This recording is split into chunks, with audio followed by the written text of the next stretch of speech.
admit or face just how dark of a place humanity has come to. And to do so means that certain influences in the world must be acknowledged.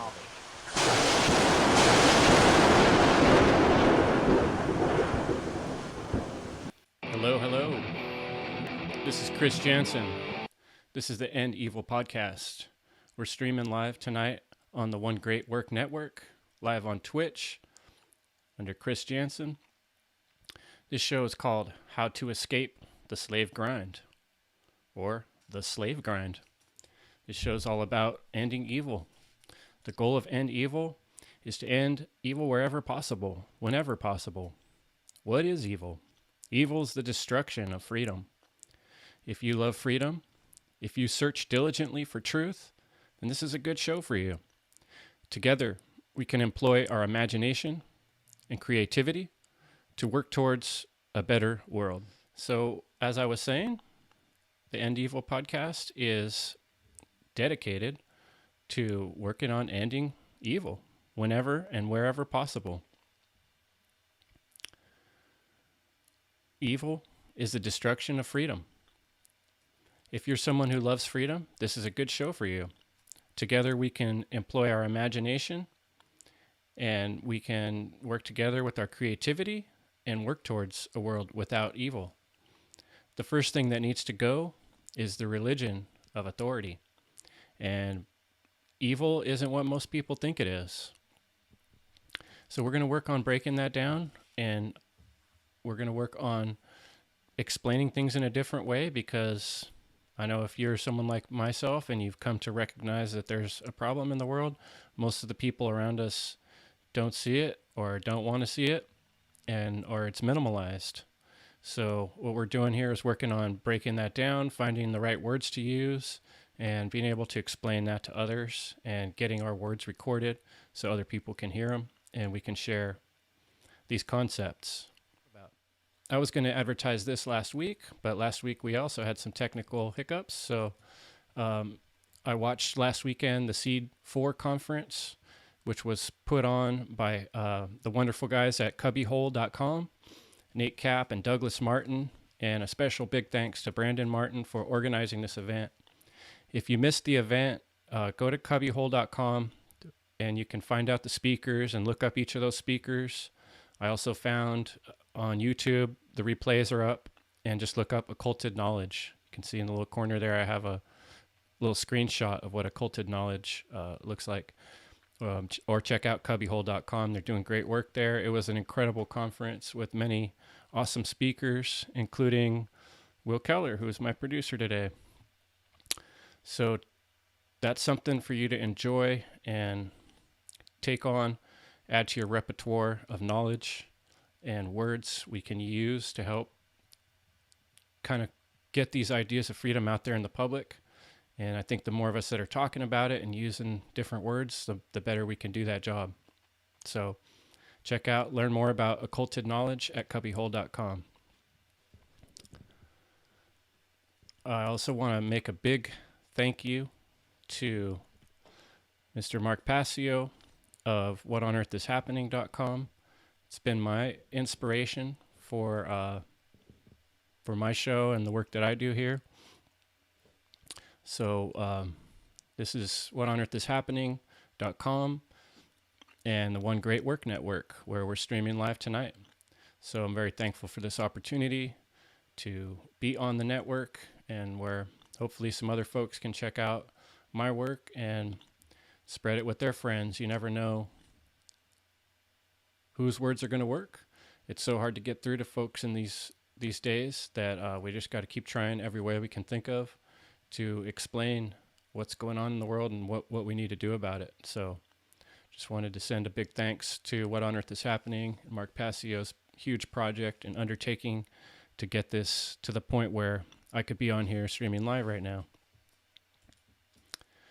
I also want to send a quick thanks and advertisement out for my friends at naturalfreedomleague.com and my man Dom with veritéouconsequence.com, the French presentations about natural law.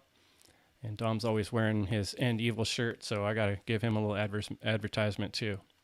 And since Will Keller and John White Dogan have been in my community here, working hard in California to help people understand freedom, and natural law.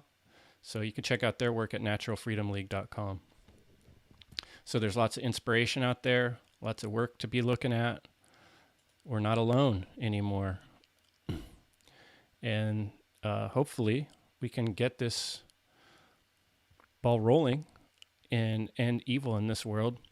But it's going to take some time. It's going to take some education. It's not something we can do by violence, the way government does things. It's something we're going to do by educating folks and speaking the truth. So the truth marches on. It'll come out one way or another. And one of the most wonderful ways that truth has come into my life is through this book, The End of All Evil. This is a book by Jeremy Locke. And it's been the inspiration for this podcast. And the theme of the book is it's easy to read. It's an easy read book. You can download it at New Earth University. Last I checked a day or two ago, it's been on there for a long time. You can download the PDF, and it's a quick read, and it's straightforward and explains in simple terms the problem we're having in the world. So Evil's the Destruction of Freedom is straight from that book, and to me it's one of the most important phrases I've come up with to share with folks. But I wanted to read you, I think it's an inspirational words from the back cover of the book. It says, "Never in all of history have the elements been arrayed against evil, manifest in tyranny and slavery as they are today. The dreams that burn in the hearts of billions have been growing stronger through the millennia. The children of this world are owed a liberty from slavery that few are able to comprehend.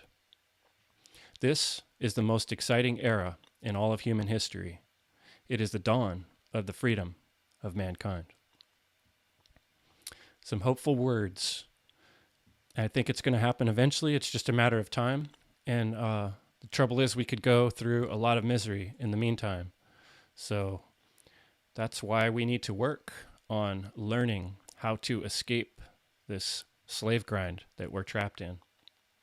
So this presentation is a continuation from last week. And as we continue to try to understand the mind control spell that has most of humanity locked into a cage of conformity, defying the natural order of the universe, it's hard to understand how people are falling into this religion, dogmatic way of thinking of statism, authority, and Satanism. Although there is hope, as the book of End Evil describes, things are not going well right now for freedom lovers. We need to work much harder to help people understand the problem, the lack of morality, and the grind people are trapped in is actually slavery. And that is hard to say to people. They don't like to hear that word. They like to imagine slavery as only a very particular time in history or particular place. But slavery has many forms. And this presentation is to help you find the words, the tools, and the knowledge to free yourself and free your fellow human beings for the sake of freedom itself as the most important principle that we need to understand in the world today.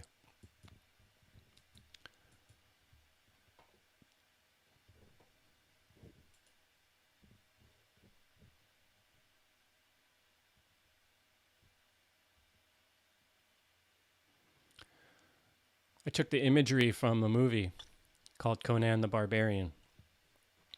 I every time I think of slavery, it comes to mind this picture from Conan the Barbarian of him pushing this immense wheel around and around.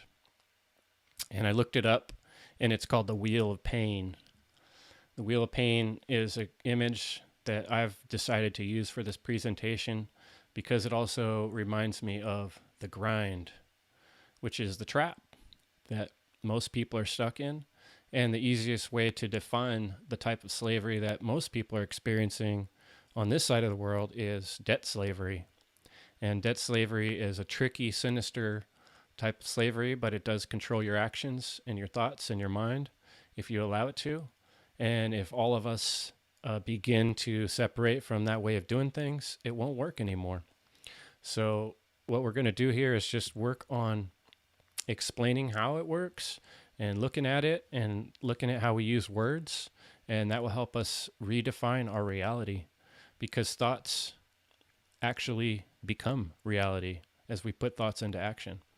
So this, by concentrating on these subjects and redefining what words actually mean, it will also change our way of looking at things, and then that will change the way we actually do things. So, the Wheel of Pain.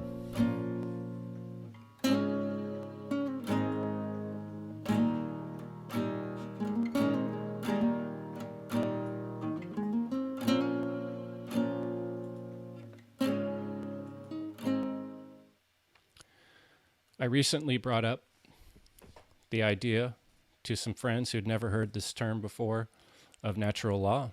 And I was trying to explain to these folks that basically the difference between harm and not harm. And some people I found were kind of confused by that, saying, what I was saying is a right. What we were having the discussion about was rights. And I was saying a right is something that doesn't cause harm. And what someone's reply was, and I think it's a fair reply. Most people would normally say this. Well, harm can mean any number of things. What do you mean by harm? So I decided in this beginning of presentation just to start with the basics. The basic grammar, what are we talking about here? Trivium style. What's the definition of harm? Well, harm, if you look it up on Merriam-Webster, it says physical or mental damage or injury. That's pretty simple or basic, right? So what does good mean? What I'm defining good is simple. Actions that are not harmful. So things you do that don't cause mental damage or injury to others. And then evil is the opposite of that. Actions that are harmful. And it seems like such a simple concept, but in our modern society, we defy these basic concepts day in, day out. Killing is approved of by governments and churches alike. Almost all people give their money freely in the form of taxes, which are not voluntary. They're derived by force and violence and harm. And people continue to condone this because they're accustomed to, because they're conditioned to. Even religions abide by these governmental laws, and they don't refuse to use the money system as a way to value things, even though a moral person, as Jesus taught, would give up all earthly possessions to enter the kingdom of heaven. However, people still make their decisions based on money on a daily basis, and whether we're going to buy a new church or whether we're going to do one thing or another. It's very difficult to find anybody who will defy the laws of the land because they actually believe in their morals first. So I know there's people out there that are feeding the hungry and trying to do good things. There's people that care. And in fact, I've been part of church groups that do amazing things and homeless feeds and this type of thing. I'm not putting any of that down. But when we accept the larger global problem, there's strings attached. Every community is giving their attention and their focus to these structures of authority that continue to require this grind, this acceptance of rules, whether you agree with them or not. And that's not working out well for humanity. And for many of us who feel trapped or overwhelmed, it's not working for us on a personal level either. So freedom is the opposite of slavery. All that diminishes freedom, in other words, things that challenge and take away your personal choice, are evil. They're wrong. Evil's harm.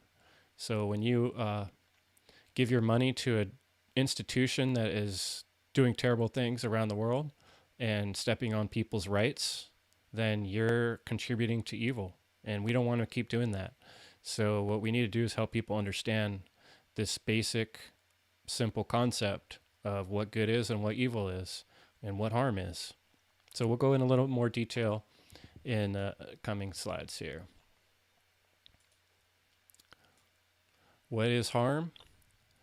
Well, I always liked the way it was defined in What on Earth is Happening by Mark Passio. There's basically 7 types of harm you can classify simply: stealing, assault, trespassing, murder, lying, coercion, rape. People get all hung up on what does this mean, but we can define it pretty easily here. Of course, there's always going to be certain gray areas. There's always going to be room for argument on some of these things. Depends on the circumstances in each situation, and that's why rules across the board, rules like laws made by an authority structure, are never going to work, because they're not going to be fair, because they're not going to be in the situation dealing with what's actually happening. They're just going to be, these situations need scrutiny, they need personal care, and they need the people involved in the situation in every case to define what really happened when it comes to the little gray areas in between. But the bold strokes are simple, lying, stealing. Any type of stealing, these are all types of stealing. Any type of taking something from somebody does them harm or injury, whether it's bodily or psychological. If you're lying to someone and you're basically presenting a false reality, you're stealing their opportunity to interpret the true reality. So, lying is a type of stealing. All these types of harm are stealing. They're taking something that's not yours, or assuming that you have the right to have something that you don't. So let's get back to the basics. These things should be really simple, but honestly, I didn't come to understand this until, late in my 30s, early 40s. So I'm not shocked that most other people don't. And that's why I'm out here trying to explain it in a way that if my 38-year-old self were listening, I might understand better and quicker and not have to go through the struggle I went through. So let's move on to our next slide. Do you love your job? Do you really love what you do? Do you ever feel like you're working on the chain gang? Do you ever feel like your work is drudgery? And I'm not saying there's anything wrong with hard work. It's good to work hard. It's part of life, whether it be finding food, surviving, whatever we'd be doing without this normal structure, there would be hard work involved. But drudgery is kind of like a more sinister term than just hard work. That's why I showed this picture here, to sort of make a comparison between these older, more typical view of the chain gang, where we see people that are basically prisoners. And then we can see this modern picture here of people sitting in their cubicles with their masks on in front of computers. And really, what's the difference here? One's a more sanitized, less dirty, and they're really basically the same thing. If people come to love this lifestyle of sitting in front of computers with masks on, keeping 6 feet apart from each other, and working on something that they don't really care about, they're kind of confused and lost. I think we've all had to do jobs we didn't really like, but we know we have to do them. And there is an aspect to life that requires doing things we don't like. I'm not arguing that that's not the case. However, being forced to do them by coercion under threat of violence is a whole nother thing. And that's what we want to defend ourselves against, and learn to recognize it for what it is and use the term that applies. If you have to do something that you don't want to do, and somebody else is having some sort of threat over you, then they're putting you in a slave situation. And that is the way our structure of our society is set up. And this is what needs to be reversed. And there are ways. And we're going to talk about some of those ways. But for now, I just kind of wanted to make the comparison, the correlation, so you can start to see what I'm talking about. And maybe this will help us to explain to others, what this is that we're talking about when we say slavery. It's not just being chained and working in the dirt. It can be being chained to your computer and being forced to do things you don't want to do. And I think the argument I would get there from a lot of folks is, well, we have to do a job, and you can always leave a job. You don't have to work a job. But the thing is, you do, because you have to pay the bills. And one of those bills is going to be compulsory taxes. One of those bills are going to be to energy that is owned and monopolized. And these corporations and monopolies of energy systems have gotten so big that they no longer care about the individual. And they're just going to keep raising prices and putting the crunch and the grind on the average human being. So it becomes a grind. It becomes drudgery.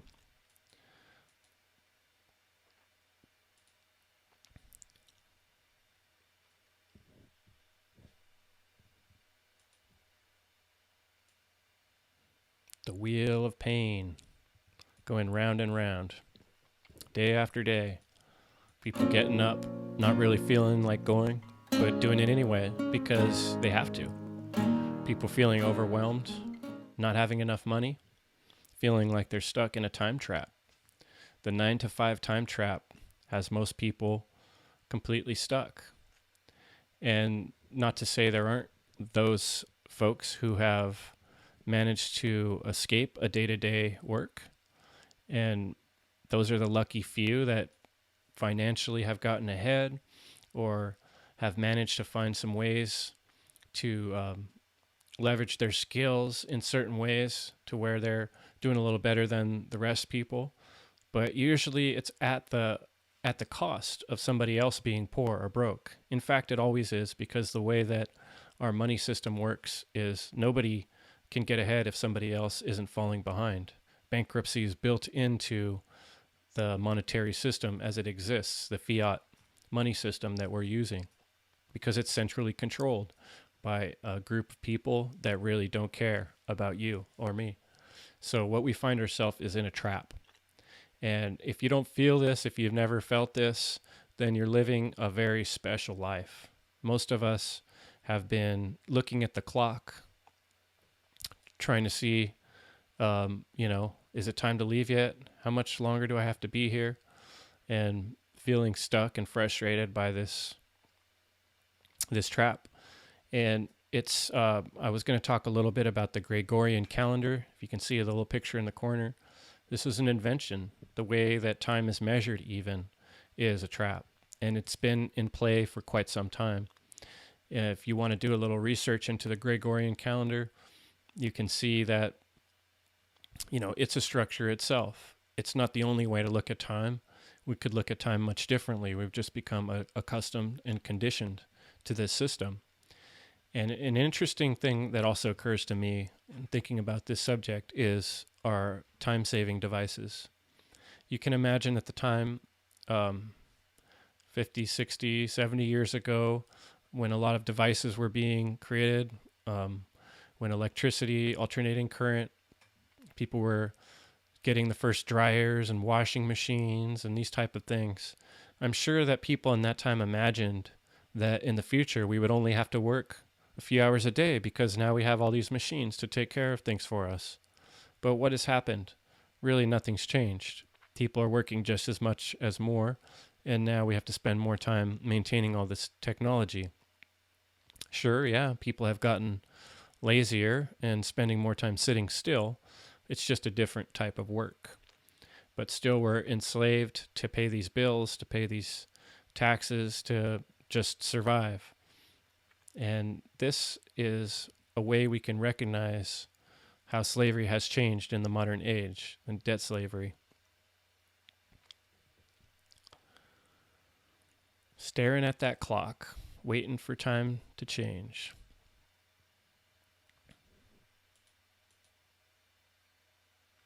Here's some of the sayings you hear in the workplace, some of the things that bounced around in my head when I was thinking about this subject. People will say, if you're working for them, your time is our time. That doesn't sound quite like freedom, does it? Time is money.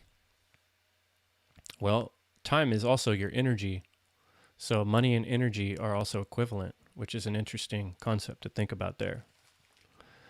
Do as you're told starts very young, as you're a child in school, and follows you into the workplace as you're trained to be a citizen through your schooling, to do as you're told, stand in line, and follow orders.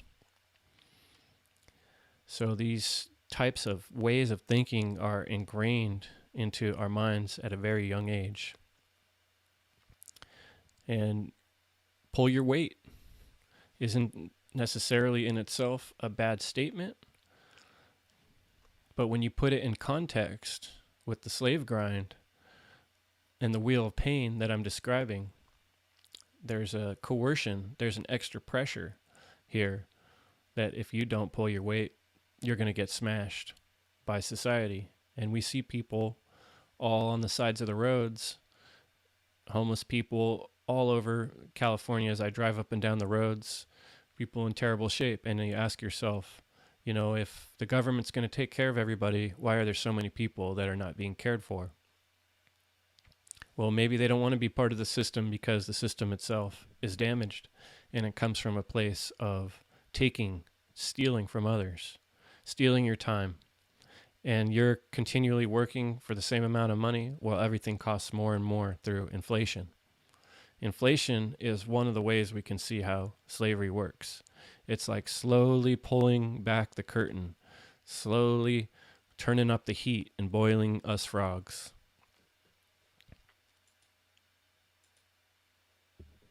So let's get to the definition here. The definition of slavery. I took the etymology from the 1550s. Slavery meant severe toil, hard work, or drudgery, like I described in the earlier slide. By Cambridge Online Dictionary, slavery is defined as the activity of legally owning other people who are forced to work for or obey you. So all of us, by this definition, are owned by the central bankers. All of us, by this definition, are owned by the government because we have to continually pay them whether we like it or not. And that money, as we described in the previous slide, is your energy. Your energy is your time.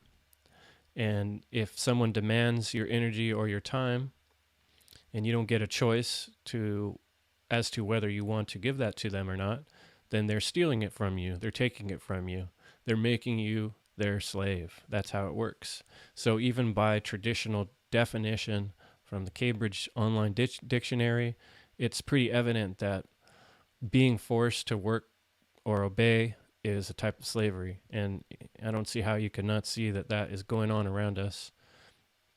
If you stopped working and stopped paying, someone's going to come looking for you, and they're going to demand that money, or you're going to wind up locked up, or you're going to wind up dead, one or the other. So unless we find a way to defend ourselves and form communities to protect the average person, that the system of authority will rage on and continue to enslave folks. I'm not really fond of this.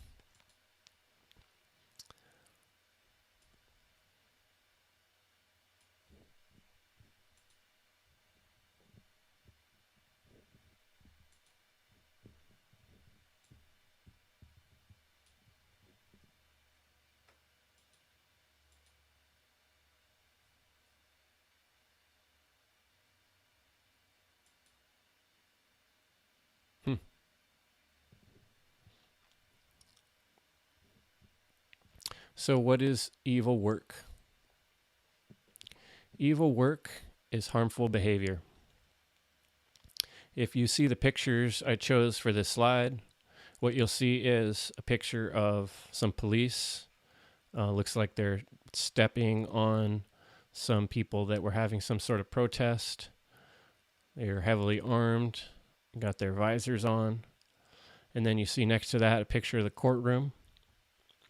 And there next to that, you see a picture of a police officer pushing a man's face into the vehicle and handcuffing him. And then the picture of a jail cell. So these are all examples of coercion. They're examples of stealing and examples of lying. So your average person would probably think to themselves, who's aggressor in these pictures? They would think the prisoners, the activists, the speeding driver. But it's the opposite. The system itself accepts collateral damage. It accepts family trauma, and it accepts the lack of freedom. what I find interesting about this is so many of these situations, the way authoritarians and statists want to live, it requires somebody suffering every time something goes wrong. And what that also does is it doesn't give the opportunity for someone who does a wrong to do the right thing. It forces them that, just like when you think about how we teach children, you do want to explain to them when they're young, hey, what you're doing is wrong. That's not good. And you explain to them why. But the whole idea is to instill in them the understanding of right and wrong so that as they grow older, they can think for themselves. However, we have a society that thinks that people can't grow up, and it accepts this way of being as being, we're just going to allow the system to take care of people that haven't grown up rather than explain to them or forcefully show them what's right and wrong. And that could be done by each of us if we took the responsibility instead of putting that responsibility on this other entity. So what happens is we've created a system where people are doing evil work and calling it good. But it's really not. It's stealing. If you take people from their homes, then you're kidnapping them. Doesn't matter what costume you wear or who told you to do it. In the case of the courtroom, that's some of the worst slavery going on. It's a system that is set up that has no end. It just will continually put people in the slammer day after day. Hammer after hammer on that table is another person getting put in jail. And so many of those people haven't actually harmed anyone.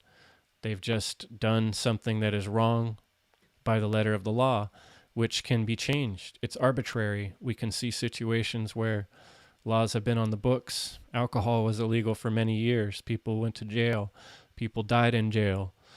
Cannabis. And then all of a sudden, on another day, it's legal. And the same thing that you could have gone to jail or died for previously is now okay. So there's no consistency in the morality when it comes to allowing ourselves to be obedient to laws which are arbitrary depending on who's in charge or the majority of people in a certain area like it one way or the other, which is just their fancy. And it's not really about what's right and wrong. And as I described earlier in the presentation, there clearly is a difference between right and wrong, and we don't need even the dictionary to figure that out, but we have the words defined, and it is pretty straightforward, and there's no reason to steal from people if they haven't done any harm. So, the other aspect of that is, sometimes things are going to go wrong. Let's just say, for instance, you run over somebody's pet, okay? It's your responsibility to find the owner, try to make some kind of reparations. But that's an opportunity also.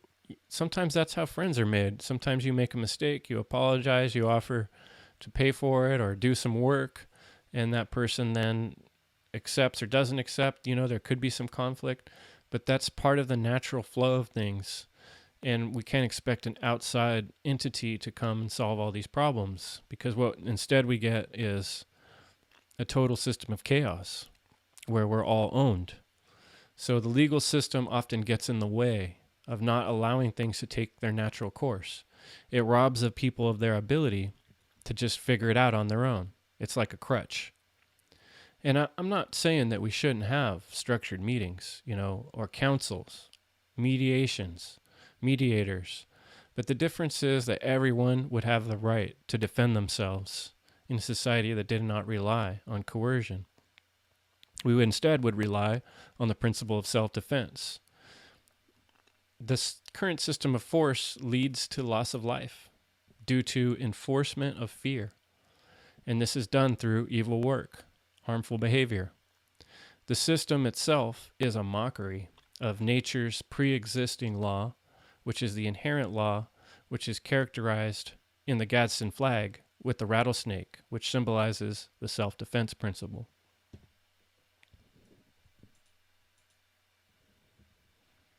Another aspect of the way you can see how the grind is working in our society is how people indulge on their weekends. I can't remember who I was talking to that pointed this out to me, that how the words sound the same, weekend and weakened. We're weakened by the week, under the clock, under the spell of the calendar, waiting every day to get out, to go do something fun, because we're feeling what? Trapped and overwhelmed.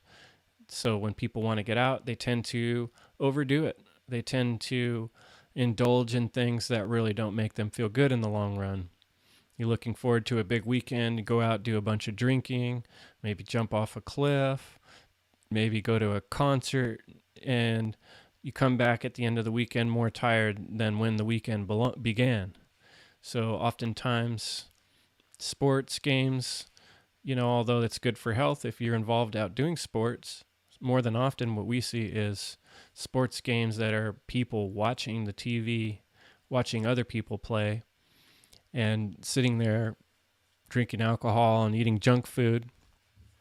And at these games, that's all they're going to sell you. There's not going to be anything healthy. And what does that do? Does that make you a better, stronger human being, or does that make you a weakened human being?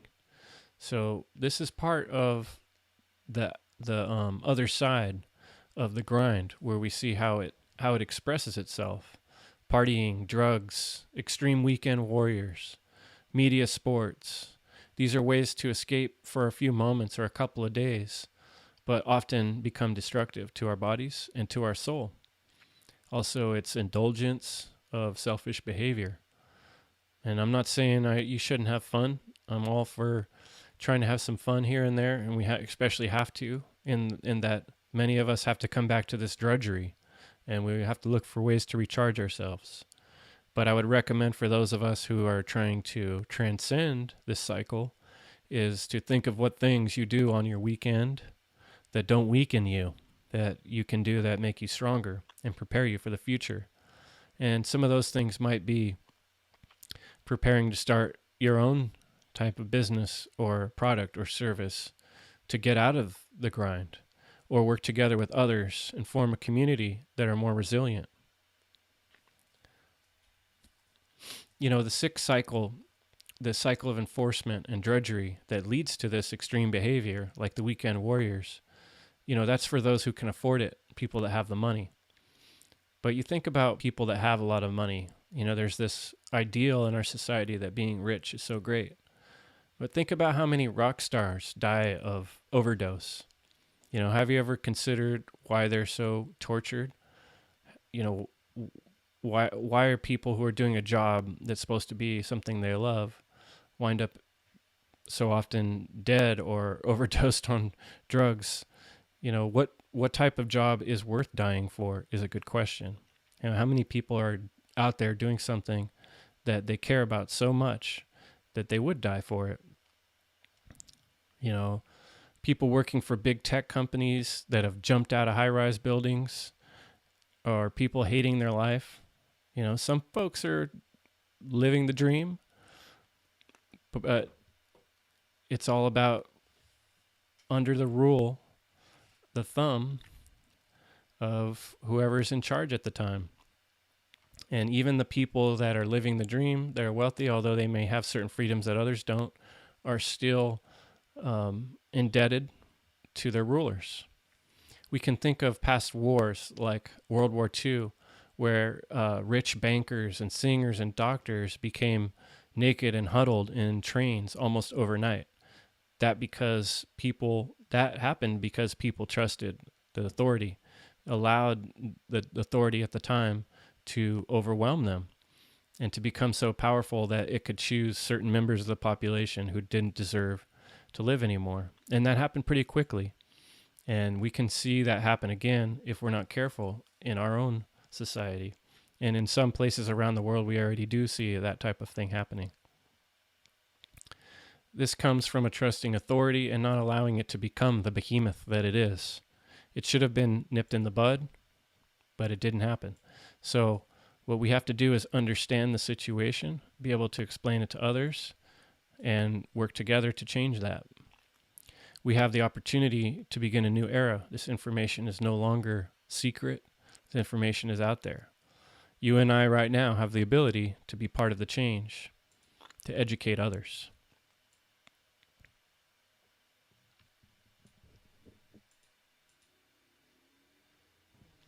So let's think about what work does to us.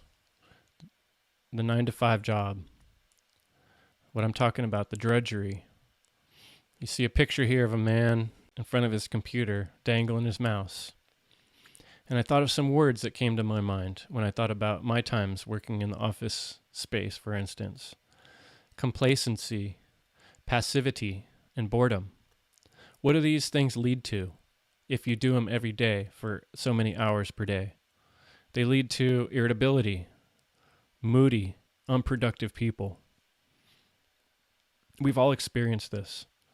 And my statement and conclusion on that subject is, if you don't care about what you're doing, you shouldn't be doing it.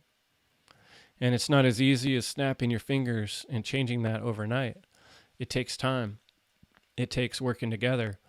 I'm trying to work on that for years now. It's not a simple task. We've been on this grind for so long that we're stuck going around that wheel of pain over and over, like Conan the Barbarian in the movie, for our whole life. And it gets frustrating. We get irritable. So what would you care about doing? What is your life's purpose? Why are you here? These are the questions that I would recommend people be asking themselves. How long are people going to accept a life of nothing worthwhile but personal, unsatisfying rewards that are based on compliance? What we have to do is become irritable with the situation and realize that we need to break out of that. And so that's not easily done, but the sooner we came to that realization, the sooner we can start making that change. And the more of us that are doing it, the more we can give each other a boost and purchase products from one another rather than from these behemoth corporations that are sponsoring the type of lying behavior that's destroying the world and leading to more and more suffering.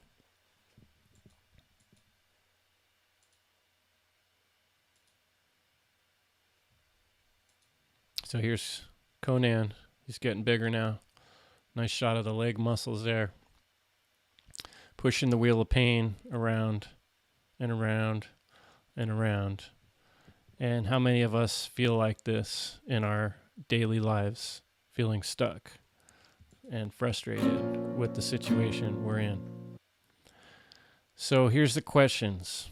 What are the things we need to survive without authoritarian structures of control? When I discuss the idea of anarchy with folks, they tend to get really confused of what I'm talking about. Anarchy means no rulers. It does not mean chaos. So what would it take to have a society with no rulers? You know, obviously we couldn't transition there overnight, and I think that's what overwhelms people when you begin to discuss these ideas. They say, well, how are we going to get there from here? Well, here's my answer. It's actually came up with 7 things that would be required. And the first 3 are understandings, basically. Alignment with truth. So that would be caring about honesty. That would have to be like priority number 1. That would be the first thing we would want to teach our children, and the first thing we would teach if we had some sort of educational structure. Alignment with truth. So we're all on the same page. We're all in agreement on what truth is, that there is a such thing of truth, that it's not just anybody's decision or whoever has the most money or power gets to decide what truth is. And that's what we have a lot in being taught in school in terms of history. History is told by the people that win the battles. History's been told by the people that have done the stealing. So first we need to align ourselves with truth, which means looking deeper into things that have happened in the past, and it means scrutinizing things that are happening now and talking about them, communicating about what's happening. That seems to be a big struggle in the modern world where basic communication is hampered. So then the next thing that we would need to work on, or not next, they go hand in hand, the understanding of natural law. that everything you do matters. So it's not just willy-nilly get what you want and then die, or see who collects the most things before you die. It's understanding that there's a balance in nature and there's a balance in creation, and everything you do costs something. So when you take something from somebody, then that's going to cause a problem. They're going to want to take something back. There's always, every time you throw a rock in the water, there's a ripple that goes across the water in every direction. And that's, to me, a good symbol of everything we do matters. And for some reason, even though that's a pretty basic concept, it's pretty well hidden in the popular view in society. And then, of course, we have objective morality, and that's what I was talking about with the idea of truth, that we don't just make up anything. If you just make up a story about something that happened, you're basically telling a lie. So sometimes it takes some hard work to find the truth of things, but there is a such thing of truth, and there is a such thing as objective morality. There are certain things we just know to be wrong. Like I talked about earlier in the slide that talked about harm. I don't know who would disagree that those 7 things are harm, those different types of stealing. A psychopath might disagree. So we have to recognize that there is this problem in world of psychopathy, psychopaths. They are out there. And the only way that we really be able to deal with those people is to be honest with ourselves, that they do exist and they need to be dealt with. We need to be able to defend ourselves against them. But our current system allows the psychopaths to be the very people in charge. Those are the rulers. So we kind of have things backwards the way it is now. So how would we get from where we are now to where we want to be on this? It would require community. It would require working together. We're not a solo species. Humans don't do well all alone by themselves out in the middle of nowhere. There's rare the individual that can do that. For the most part, we humans are a communal species. We need each other. And that's how we get things done. None of us know how to do everything. I'm somebody who knows how to build a house. However, I don't necessarily know all the other aspects that need to happen in society. I'm not good with biology. I'm not particularly good with chemistry. I'm not the best mathematician. So if there weren't people that understood how to do those things, gathering herbs is something I need to learn from somebody who knows more about that than I do. So we each have skills and we put them together and we're able to have a community and get things done. That's how it's been done for generations on this planet. And government has been an invention that came along and started saying, oh no, this is how we should do it. And that is allowing psychopaths to make the rules. And we need to recognize that that's what it is. So it also would require coordination.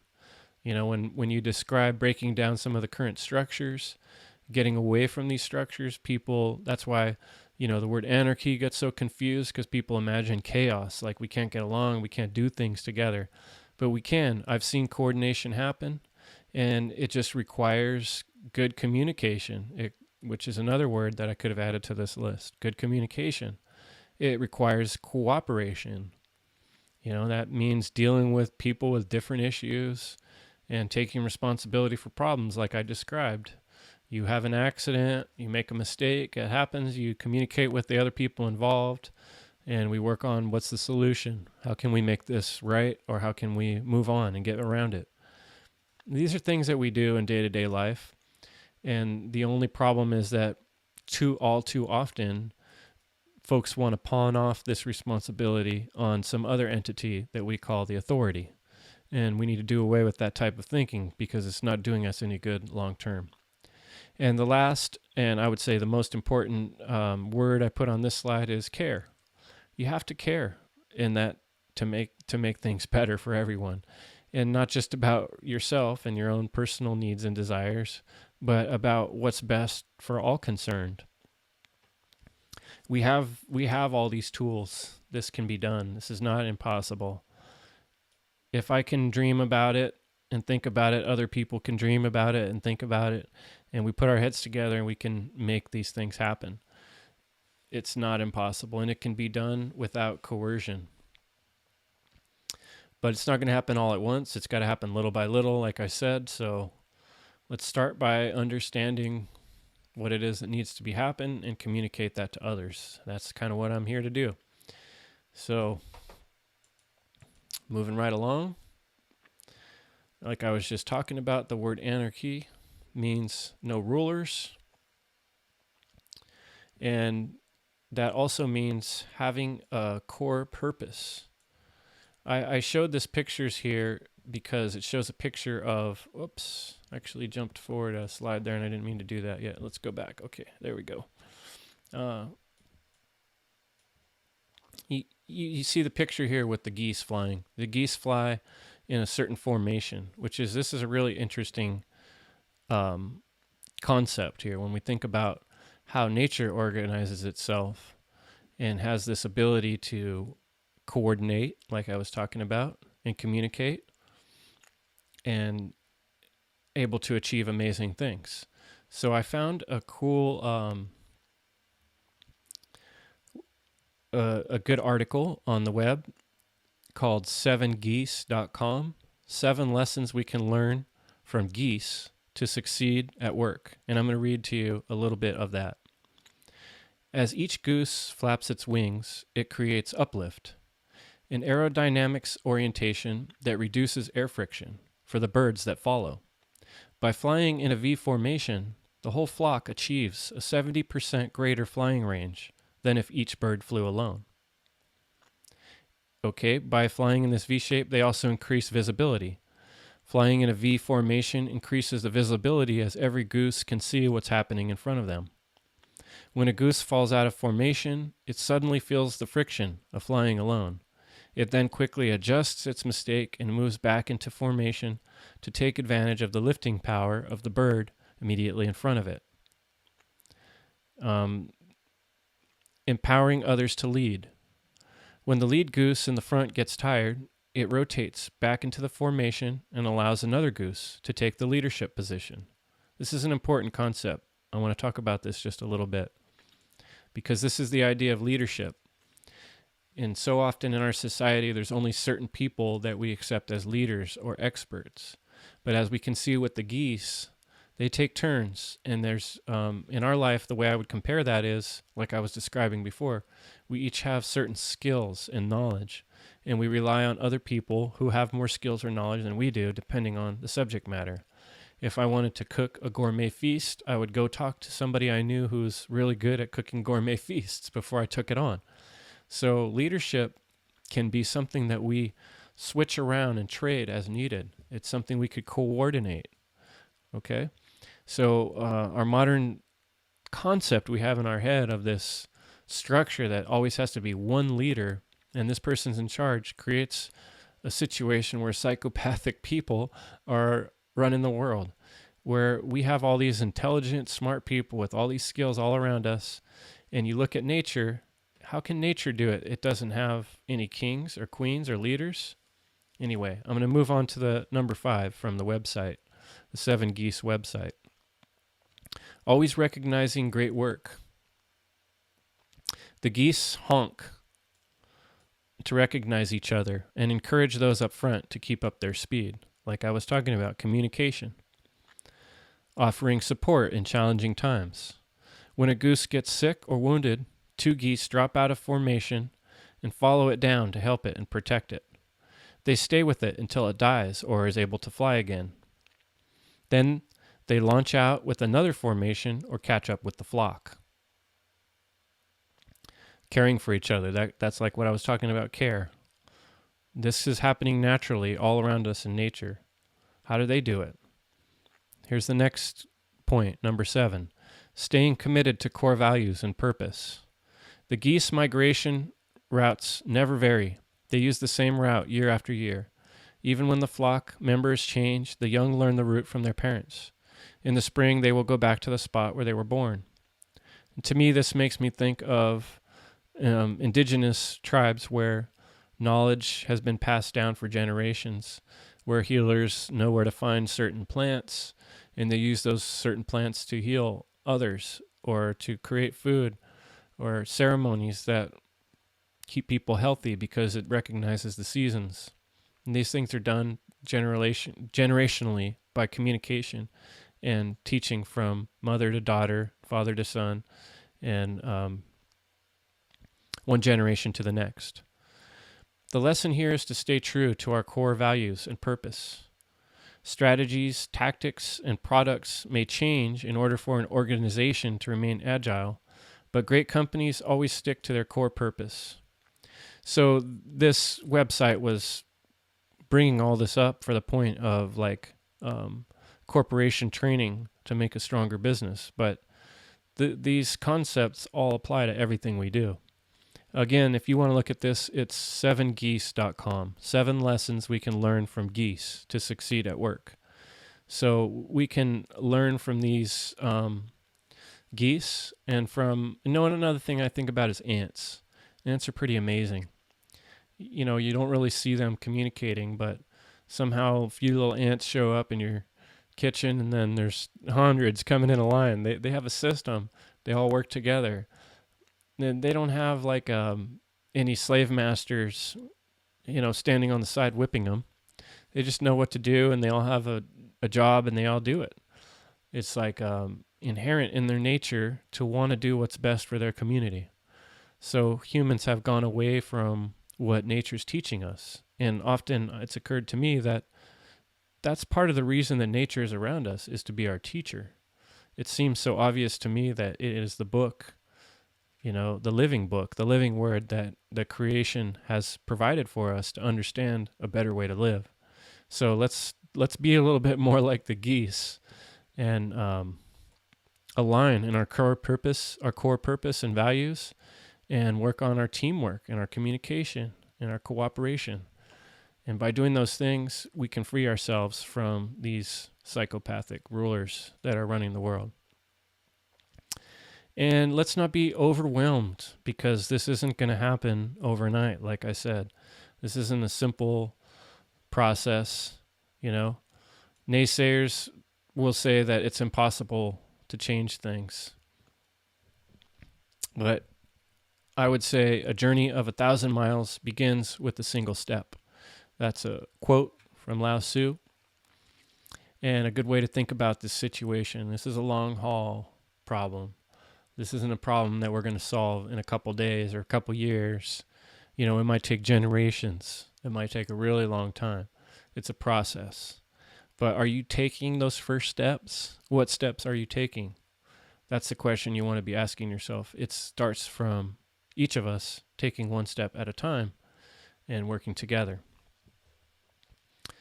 I think it is possible to have a world without government. In the last couple years in my personal life, I took some big leaps of faith. Those choices cost me dearly in some cases. However, I've discovered that the rewards I've never dreamed of. For instance, right now, I'm speaking on Mark Passio's website, one of my heroes. Once you uncover the bullshit from your thinking and see the world for what it really is, there's no turning back. You can't put your head back in the sand, and it will bring you sadness and anxiety and depression if you don't act on what you've learned, what you know to be the truth. Truth is a sword that cuts through everything. It's just a matter of time. It's not up to some hero. It's up to you. You are the only hero of significance in your life and in your community. The universe rewards bravery. So nothing that is important or amazing that's done in the world is done without hard work and diligence. Like I said before when I talked about drudgery, hard work is a natural part of existence. However, what's the difference is when we're doing hard work because we care about something, and it doesn't feel like drudgery when it's aligned with your purpose. So that's where that drudgery word comes in. When you start to feel the drudgery, and like the other slide we talked about, the complacency and the irritability, that's when you know that you're not in alignment with your core principles and what really matters, your purpose. So how do you do that? You take the initiative. A lot of times we get these little thoughts in our head. We get these feelings that tell us to go out and do something, to make a choice, to be brave. And I've had this experience in life when I make those choices, when I do those steps of bravery, that there's a reward. The universe brings something. Things change, things shuffle around when you take the steps. So this is meant to inspire you to be brave and get out there, do those things that you've been thinking about. Yeah, you're going to make some mistakes, you're going to stumble a little bit, but every time you make a mistake, that's one step closer to the 1,000-mile journey or the million-mile journey. So what are you doing to take the initiative? Are you being the change that you want to see in the world? And lastly, the most important saying here, you are the hero that you've been waiting for. So it's inside of you. And I think most people know this, but we have to keep saying it to ourselves and encouraging one another, because there are so many things in our society that try to devalue the individual, that try to hold back the individual. And one of those things is the religions of the world. Religion actually means, one way to look at the derivation is to hold back or to bind. So dogmatic thinking keeps people from being able to become a hero in many ways, because it tells you that you don't have the skills or the value. It's up to someone else, or you're waiting for a savior of someone else to come take care of it. But when in truth, it's up to us.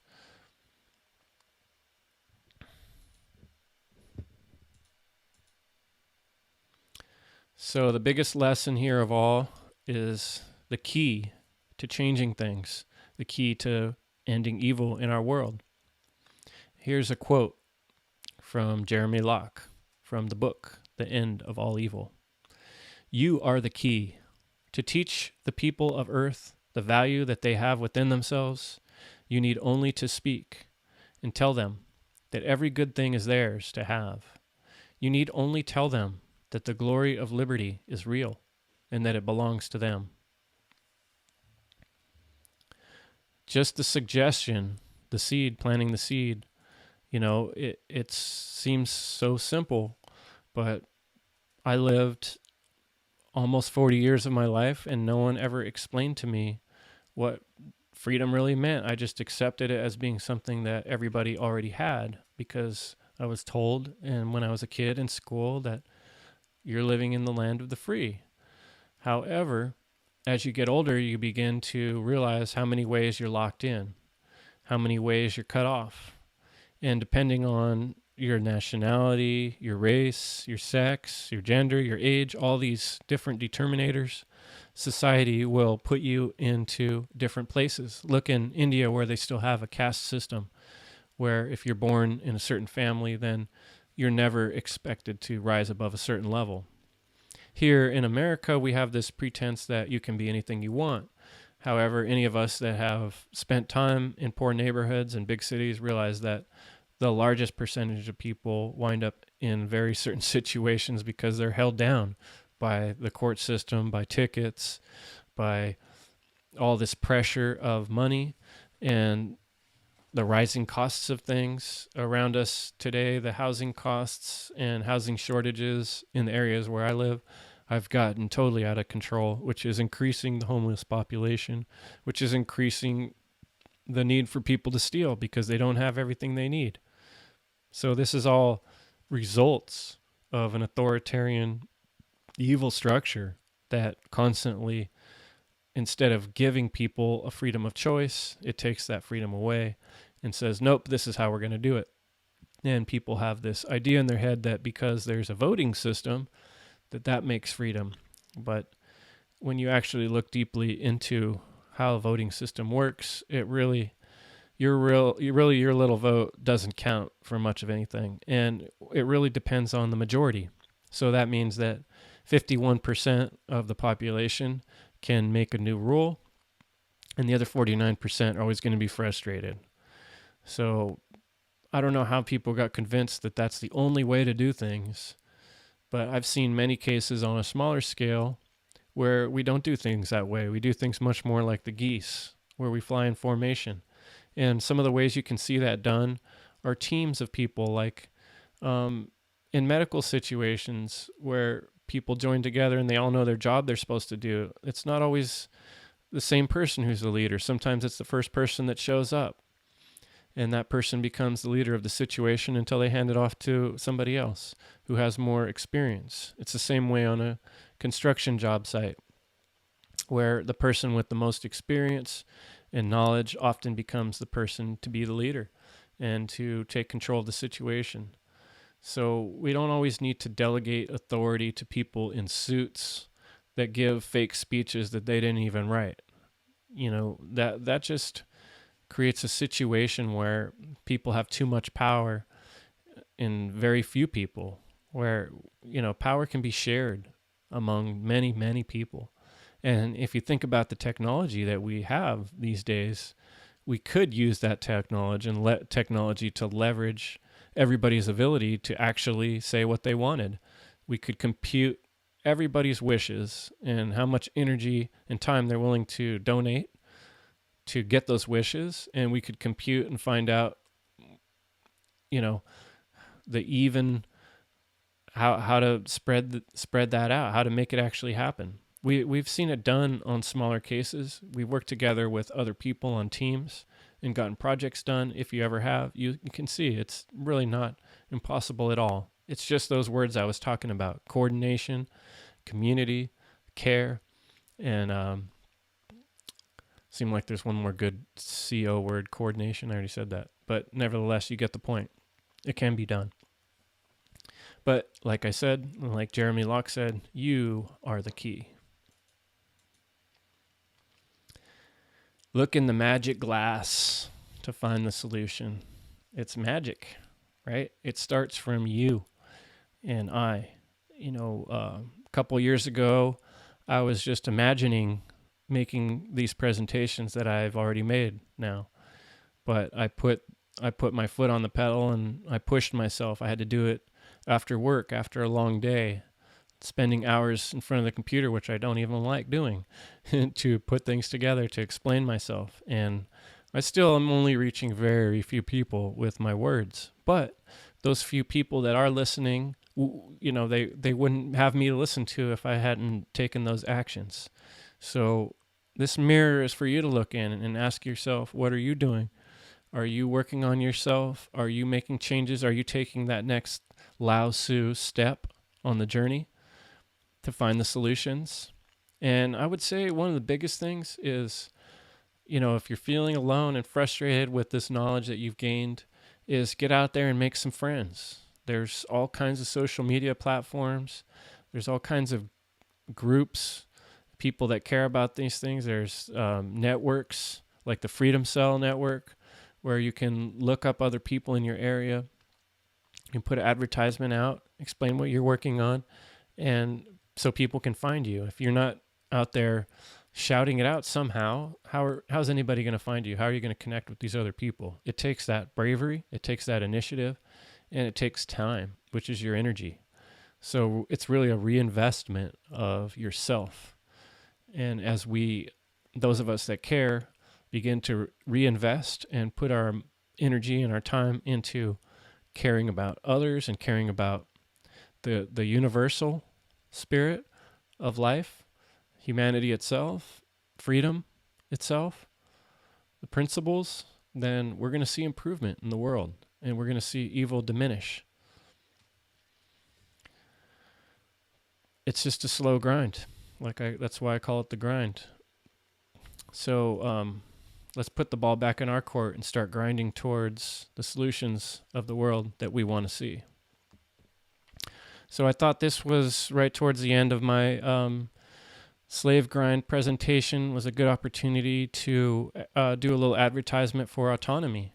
This is the School of Learning, the University of Logic, University of Networking that I've joined, run by Richard Grove and Joshua Hale, and it's an amazing thing to be a part of.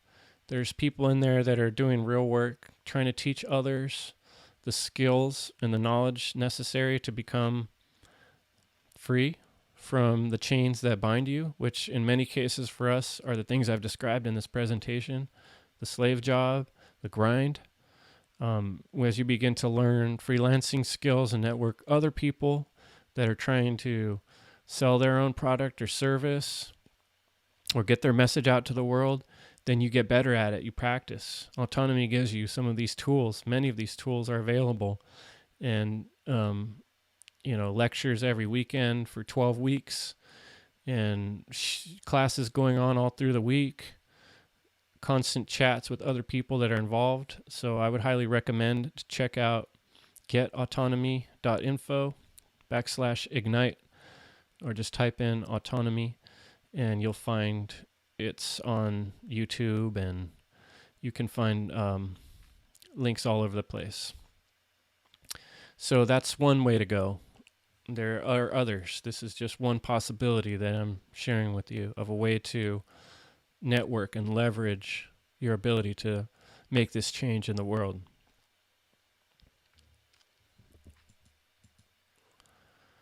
So at this point in the presentation, I'm going to share with you stuff from my earlier presentations in the End Evil presentation series. This is a cut from part 1, the value of life. The value of life. Freedom of choice. Or freedom of choice. This section is designed to challenge the listener to fully appreciate the gift of life. The freedom to exist, to move around and see and think and feel, is impossible to quantify, because there's nothing of more value other than the gift of life itself that we know of in our experience. Now, some of the reasons life is undervalued have to do with past trauma and violence that have occurred in the history of the human race and continue to persist, such as war.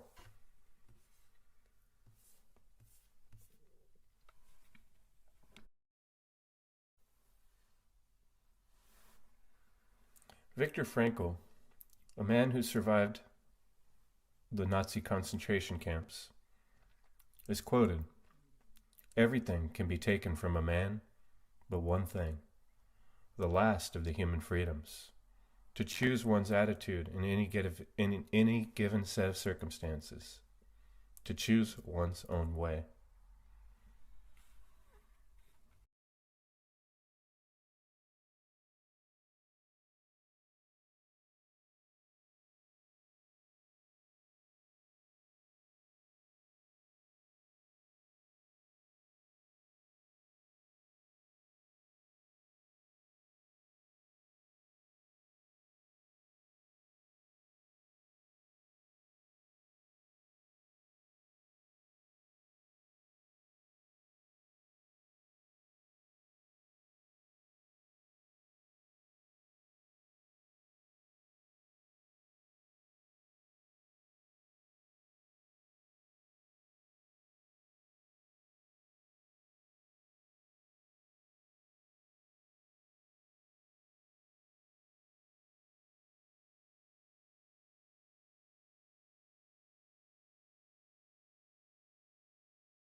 A very important concept exists between freedom and choice. What freedom is there without choice? To choose your attitude is your last resort, as in Nazi Germany. Viktor Frankl was pushed to the very last thread a man can still survive from, and he understood this better than anyone.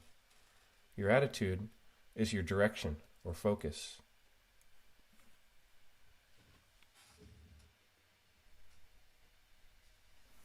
Viktor Frankl's book, Man's Search for Meaning, tells the story of Victor's horrific experience in the hands of the Nazis, losing his entire family, mostly to the gas chambers.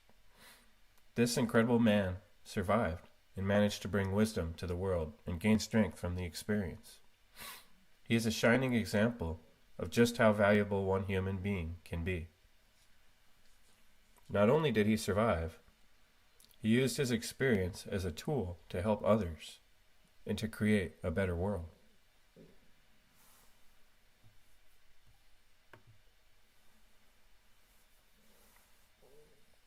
Next, I'm going to show you an excerpt from a documentary about the Nuremberg trials. The reason is the World War II atrocities give us a vivid and lasting picture for what evil becomes when manifest in the world in its full, physical, brutal, shocking outcome. What is truly important is to recognize the incredible value of every single soul in every part of life, because it is all part of what you are. We are interconnected with each other. Every other human being on this earth is part of one family of beings. A wise human would not cut off his own finger or toe. To cause harm to other humans is akin to cannibalism. No one should want destruction of their own species.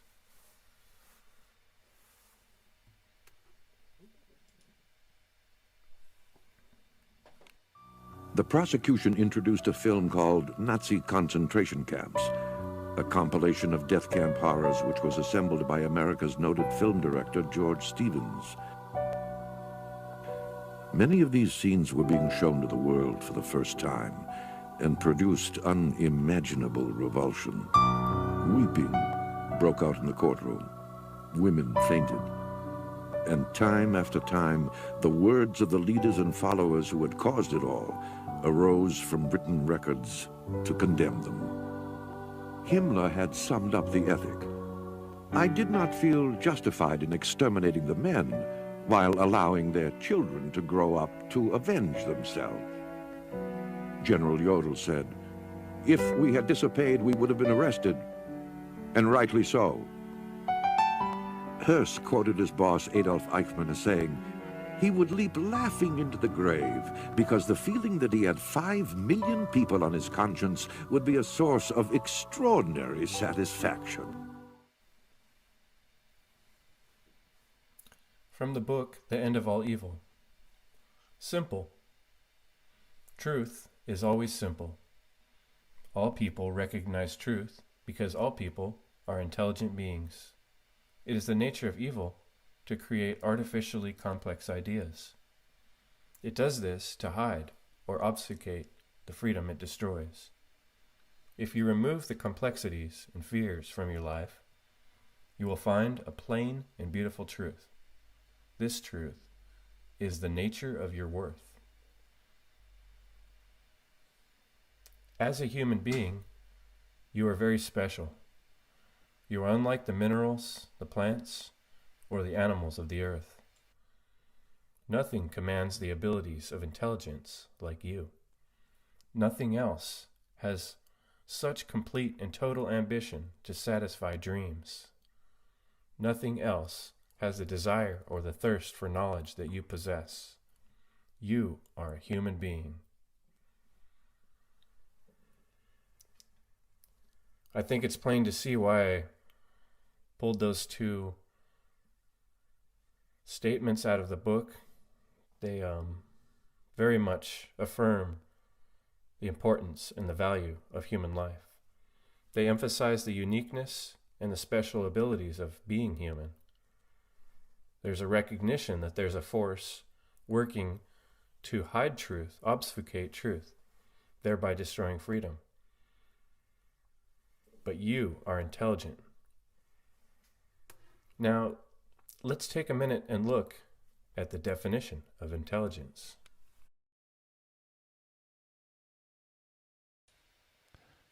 So before we take a look at the definition of intelligence, I just wanted to say a few things about the value of a human being.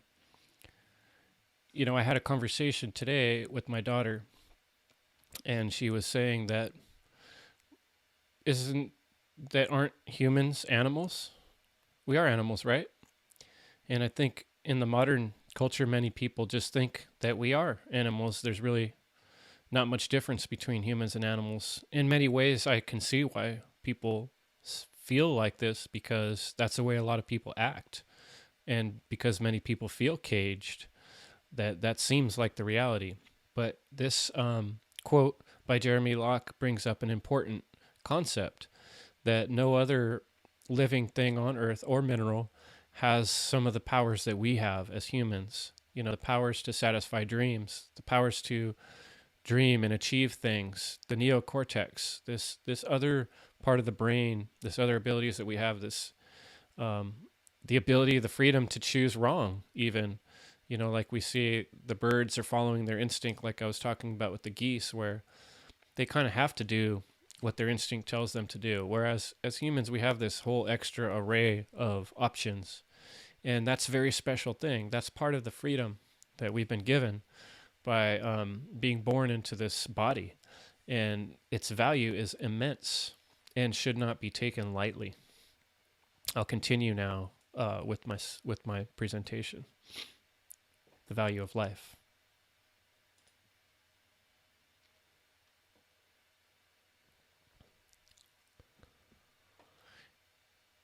Epictetus. Oh, let me say this guy's name. It is impossible to begin to learn that which one thinks one already knows. Epictetus. And I left that quote because the next section, section 2, part 2, we're beginning to get into some more difficult things, but it's a discussion of good and evil. And it's likely that you think that you already know what good and evil are. Or good and bad. Pretty basic, right? Well, I'm asking you to rethink it and reconsider a slightly different perspective than you've probably heard before. I want to also end by saying the human mind and the body are capable of much more than you and I can conceive of. Look up on the internet, feats of amazing strength, feats of the mind, amazing willpower. You'll be amazed and astounded. The limits are not known.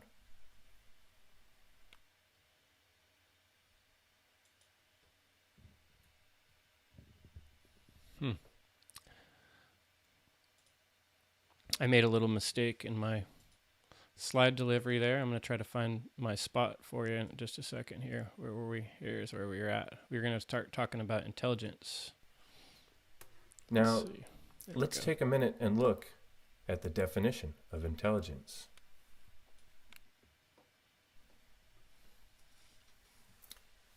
The highest faculty of the mind, the capacity for comprehending general truths, to choose, collect, gather. I pulled this answer someone put on Quora out because I liked the look at the etymology and the idea that intelligence could be interpreted to mean read between the lines. And as you can see below, I pulled out of an etymology, the root gen. This is important because intelligence is often looked at to mean only smart or only logical. But this word means much more. This word describes the usage of the holistic brain. Using the left brain, that's the intel, if you take the first part of the word, or the straight info, and you commingle it with the right brain, or the gen, the birth, the right brain, which would be the creative, imaginative, intuitive brain function. The I in the middle of the word would be you. It's sort of a magic word. Intel, I, gen. So let's think of intelligence as combining the two polar opposites of our brain and thinking holistically, not just numbers and letters. Please, in these quotes, substitute in your mind man for humans, because this applies to men and women. The value of man. To understand freedom is to understand the value of a person. Everything that evil wants is to disguise and destroy your value. All authority is created by evil men to disguise your worth. To understand your own worth is to understand the nature of liberty. Jeremy Locke, The End of All Evil. Have you ever considered that there is an active force at work in your life trying to disguise your worth? It's certainly not something that would be seen or found if you were not looking for it. What things destroy the value of individual life? In our consciousness, our conscious mind, in our actions, the things we do, what erodes the value of human life? One thing I notice, television shows with lots of death for fun is one example. Dangerous vehicles, foods with toxins that kill hundreds every year. Sugar is a hidden killer that is rarely mentioned anywhere. Look what it does to people and how it fills hospitals with problems and wasted time. These are things that are silently destroying the value of life. There are so many of them. So I thought this was a good spot to jump in. This is a good point here. So many of the things that devalue us as individuals are subtle things, little day-to-day subtle things. I talked about in my last presentation, the mind control spell, like how it starts in school where we're forced to stand in lines. We're all given these numbers when we're born, these social security numbers. We're given these IDs. I remember going on a cruise ship a few years ago. Well, it's been quite a few years now.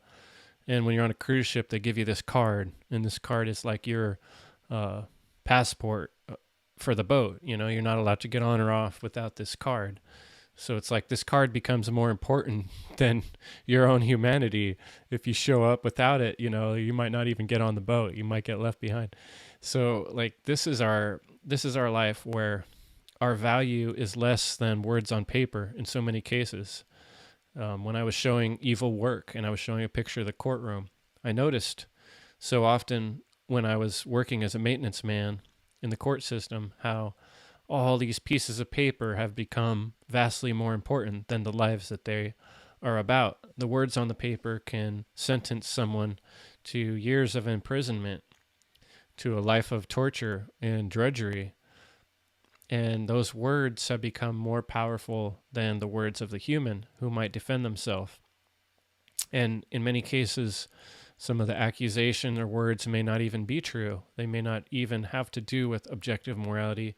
They might have to do with nuances or legalese, you know, traps in the making of these psychopaths to keep people huddled up and insecure and devalued. So part of our learning to value ourselves is recognizing that we have to transcend these words on the paper and not allow corporations to be treated as if they're humans or better, as they have done in the legal system. To recognize just how amazing we are and all the things that we can do with our bodies and our minds and our words, and retake back our value. And recognize that it's really, there's no end to what our value could be.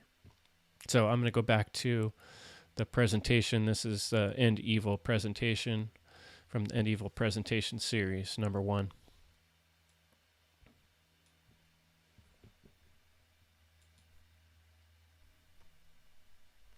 Here are just some amazing facts to think about.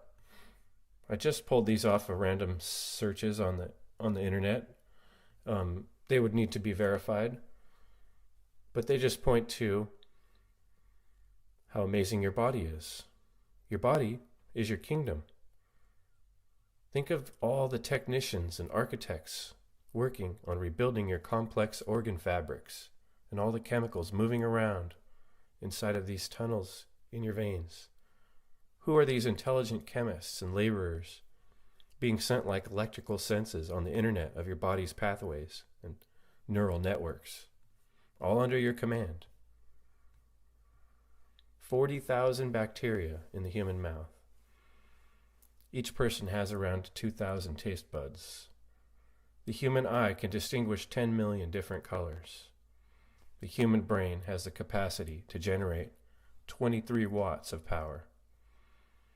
Blood vessels that are present in the brain are almost 100,000 miles in length.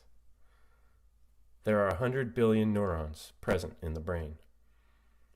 In early pregnancy, the neurons develop at an alarming rate of 250,000 per minute.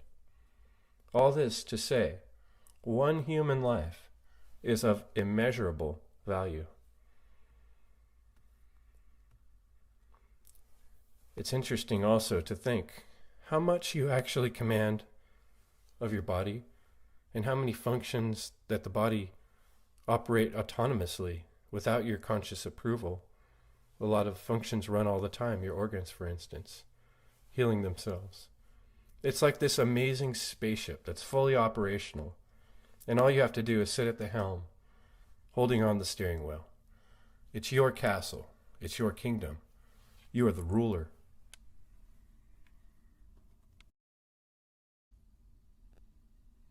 A quote attributed to Gandhi: "Freedom is not worth having if it does not include the freedom to make mistakes." Notice the parallel to the quote from Viktor Frankl, to choose one's own way. When you think of a truly amazing human being, you realize the incredible power of one individual. Gandhi's philosophy affected an entire country and left a lasting impression on the world.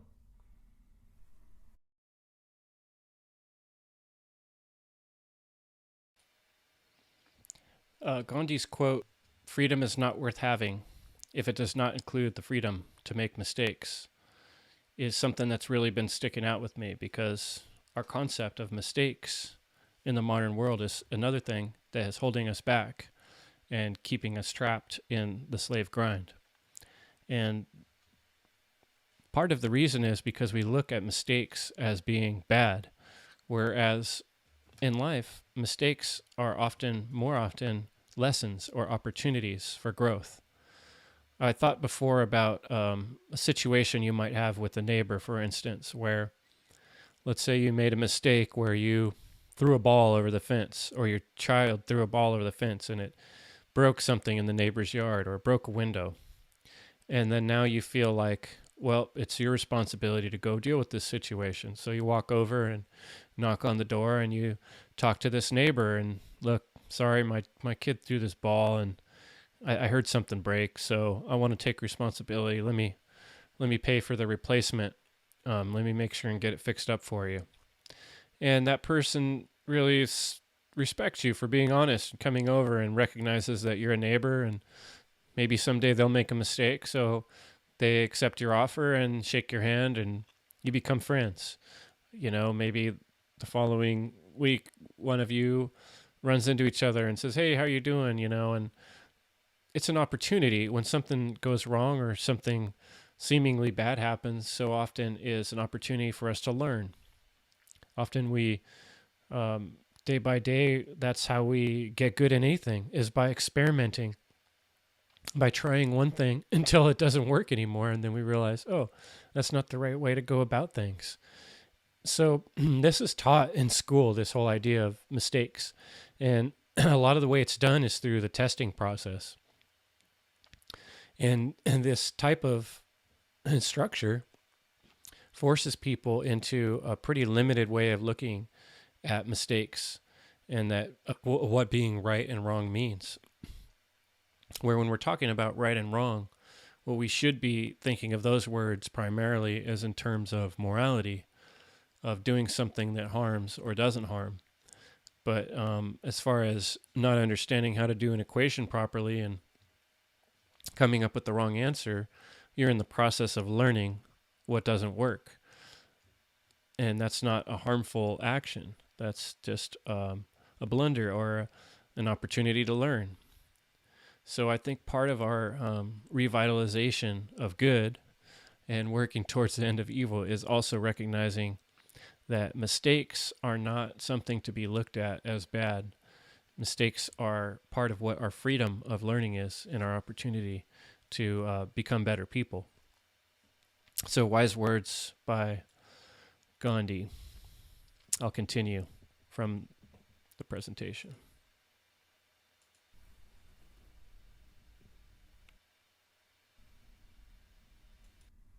Another historical figure who gained respect and was known around the world for her dedication to help the sick and needy, Mother Teresa, was quoted as saying, "I alone cannot change the world, but I can cast a stone across the waters to create many ripples." If Gandhi or Mother Teresa had not had the free will to make their own choices, how could they have helped others, and how could they have affected so much change in the world?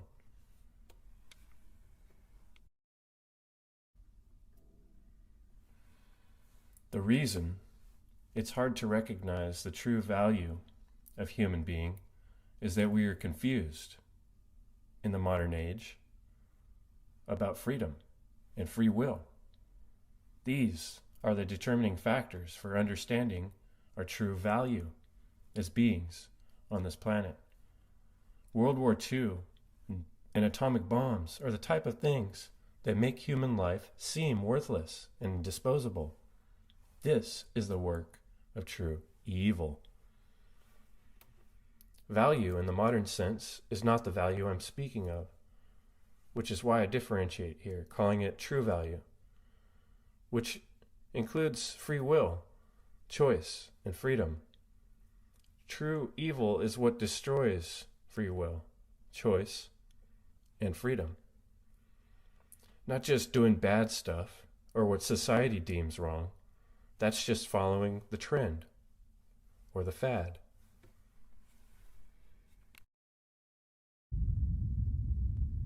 I have a bit of homework for you. I'd like you to look this up for yourself. What's a modern estimate of the United States of America? How many bombs we drop every day under the current administration? That's your hard-earned money blowing shit up. Twice every TV show. Every 12 minutes. A bomb falls in one of these countries. All our money going towards death. The sacrifice ritual, performed in ancient times, was chopping heads off every night. How different is that from destruction that comes from dropping 30,000 bombs a year? How's that peace? And not only the people that are destroyed, but I think about the land, plants, and the environment as well. It's destruction of life, and destruction of life is wrong. So I brought up the how many bombs are dropped towards the end of that presentation to make the point, to make a comparison, to show folks that every day, this evil is going on. A lot of people forget that we've been at war for quite some time. It is impossible to begin to learn. Sorry about that. My next thing I was going to share with you here is from a website. I found this. I was doing a little research, looking, if you just type in on the internet, how many bombs do we drop a year, you find quite a few different websites, but they all, and they range. They aren't all reporting the same thing. But here's one I found, and this one might be one of 7 or 8 different websites that I looked at. And this one had some kind of higher numbers, so I'm not going to say these numbers are 100% accurate, but it said the United States government under the Trump administration reportedly drops a bomb every 12 minutes. That means 121 bombs are dropped in a day and 44,096 bombs per year. The Pentagon's data shows that during George Bush's 8 years, he averaged 24 bombs per day, 8,750 a year. Over the course of Obama's time in office, his military dropped 34 bombs per day, 12,500 per year. This shows that even though American presidents are all war criminals, Trump is the most vicious of them all. And that's not what you're hearing in the media. President George Bush's military dropped 70,000 bombs in 5 countries. The Bureau of Investigative Journalism reported that under President Barack Obama, there were 563 strikes, largely by drones, that targeted Pakistan, Somalia, and Yemen. With each new American president, there seems to be an increase in overseas military aggression. For the American media, Obama was a local hero of liberal democracy. There was never much talk about his crimes against humanity. Trump, however, is criticized. So it shows that, it's actually heating up. And so I told you I looked on quite a few different websites, and they don't all agree on exactly the numbers, but they all do agree that it has been ramping up. And with each presidency, we see more bombs being dropped. And that is not what people know about in the public. And, when I mention to people that we've been at war for many years, they're like, what are you talking about? We're not at war. And I've even had a lot of people tell me that they think that Trump ended all wars. And that's not the case. The bombing has continued. And you ask yourself, why? Why does the bombing continue? Why do they keep dropping these bombs all the time? Well, it's a money-making machine. The same people that are running governments are the same people that are building bombs and that own stocks in these companies that make bombs. And they're profiteering from wars. There's a really good movie called The Art of War, I believe. And it shows how the arms dealer is the one that wins every war, the person who's selling the weapons. So these companies like Halliburton is a good example. And you have people like Cheney that will serve an office in the government for a few years, and then when the administration changes, he'll go back and work for a company like Halliburton for the next few years, and then back to the government. So you have, and he's just one example. This is very common. These people are war profiteers and they're war criminals. They have thousands of deaths on their hands, just very similar to the Nazis. The Nazi regime never really ended. It just metamorphosized into a different type of control device that has taken over this country, and really occulted and hidden from the view and the knowledge of your average person who doesn't know these things. So I would recommend, here's you can do is just type in your search bar. Don't take my word for it. Don't take this random website. Just look it up for yourself. How many bombs did the U.S. drop in 2020? And what you find out over and over on every single website, that it's lots of bombs, more than 20 per day. And most of them agree on that. So that's, pretty shocking. I think it should be shocking. It should be shocking to people that we're still doing that's constantly going on. And that's, people use the term we, I have no part in that type of behavior. That's evil behavior. So that's why I separate myself from people who want to be aligned with the government, because that's not the way to do things. That's not something you vote for. If I had a chance to put in my vote, it would be no more bombs dropped anywhere until we sort out what we got going on here on the home front, until every person has a home and every person is fed, and I don't recommend any type of decision making on that level. That would require people working together, like I said, cooperating, communicating, sharing value, understanding the value of their neighbors, and purposefully taking the initiative to take care of things in their own neighborhood, in your own communities. So that's what the true truth seekers are doing at this point, is networking with one another, forming communities, starting to care, recognizing that these type of evil actions in the world are out of control.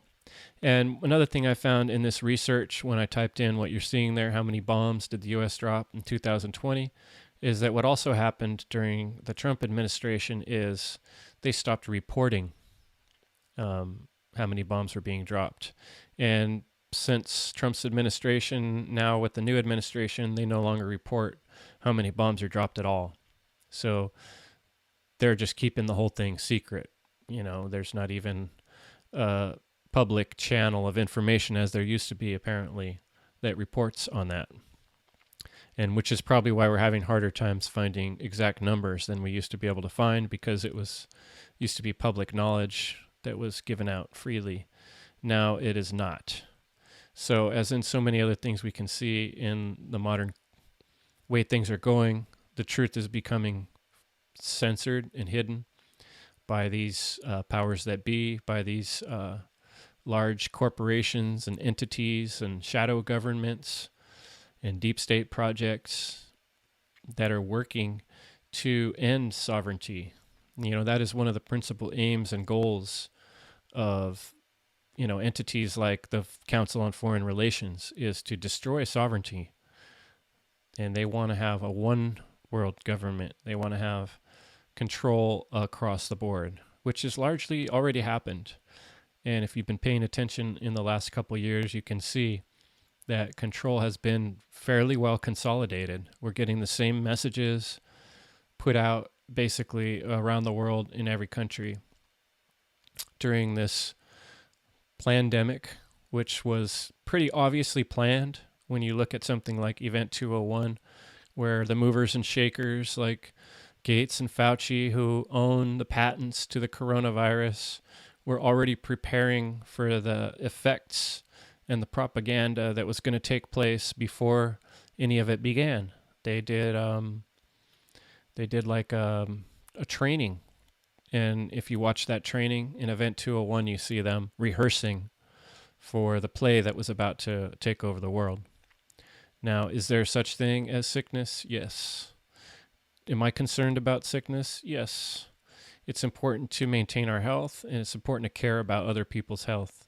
However, when you look at the actions and the way things are being happened, you can see that it's very centrally controlled, and the same propaganda is being put out in different ways, and in many cases the exact same way on all levels of media, from radio to television, just like out of the Big Brother from 1984. The situation has become very sinister.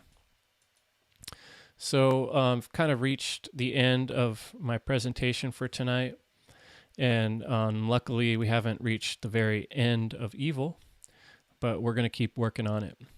I wanted to let you guys know that I'll be back next week on Thursday at 6 p.m. Pacific to do another one of these presentations, and I'll record them and put them on the Odyssey channel and my YouTube channel and my website, End Evil, so people can enjoy them or learn, use the information and the words to share with others, and come to a greater understanding ourselves. The more we talk about these subjects and the more we pass them around and think about them and say them in different ways, the more it becomes, it's conditioning for having the skills to end evil.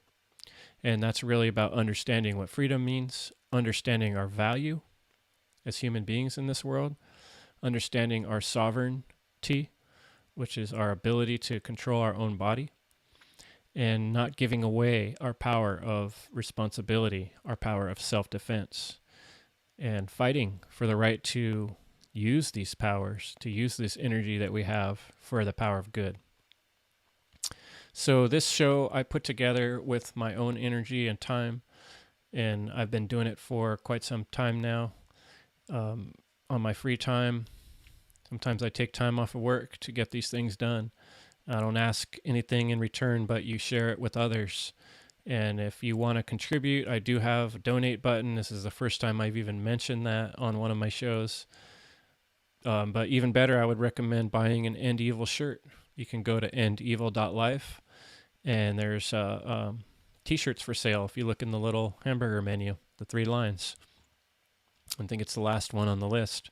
and you can sport your End Evil t-shirt and go out in the world, and people might say, hey, what is that shirt all about? What do you mean by that? I like that tree of life. That's cool. What does that mean?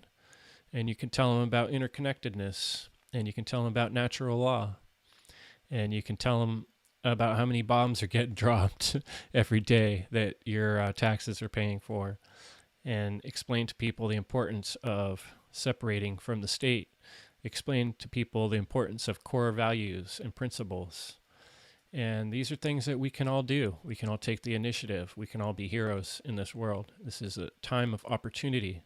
All the mistakes that have been made that led us to this point are offering us the opportunity to become heroic and to speak out and to network, to teach and to create our communities and end evil whenever and wherever possible.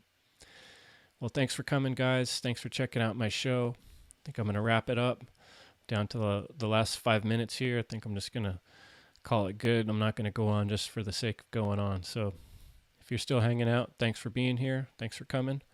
And have a good week. Get out there and do something. Make some friends.